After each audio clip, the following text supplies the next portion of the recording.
पन्हाळा तहसीलदार कार्यालय आणि तालुक्यातील ग्राहक संघटनांच्या वतीनं राष्ट्रीय ग्राहक दिन साजरा करण्यात आला. पन्हाळा विद्यामंदिरच्या विद्यार्थ्यांच्या सहभागातून ग्राहक प्रबोधन फेरी काढण्यात आली. या फेरीचा शुभारंभ तहसीलदार माधवी शिंदे यांच्या हस्ते करण्यात आला. त्यानंतर मान्यवरांच्या हस्ते ग्राहक तीर्थ बिंदू माधव जोशी आणि स्वामी विवेकानंद यांच्या प्रतिमांचं पूजन करून ग्राहक दिन कार्यक्रमाला सुरुवात करण्यात आली.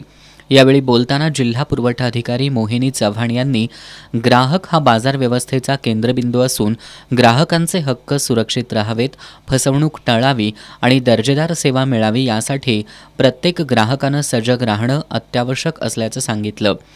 ग्राहक संरक्षण कायद्यानं दिलेल्या माहितीचा मिळवण्याचा, वस्तूच्या निवडीचा हक्क, सुरक्षेचा हक्क, तक्रार मांडण्याचा आणि न्याय मिळवण्याचा हक्क या हक्कांचा ग्राहकांनी वापर करायला हवा असं आवाहनही त्यांनी केलं. अखिल भारतीय ग्राहक पंचायतचे तालुका अध्यक्ष कृष्णात जमदाडे यांनी दैनंदिन जीवनात वस्तू खरेदी करताना ग्राहकांनी काय काळजी घ्यावी याची प्रात्यक्षिकांसह माहिती दिली.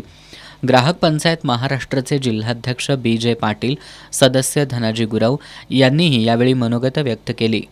ग्राहक दिनानिमित्त CPR ब्लड बँक कोल्हापूर यांच्या सहकार्यानं रक्तदान शिबिराचं आयोजन करण्यात आलं होतं. या रक्तदान शिबिरात 25हून अधिक रक्तदात्यांनी रक्तदान केलं.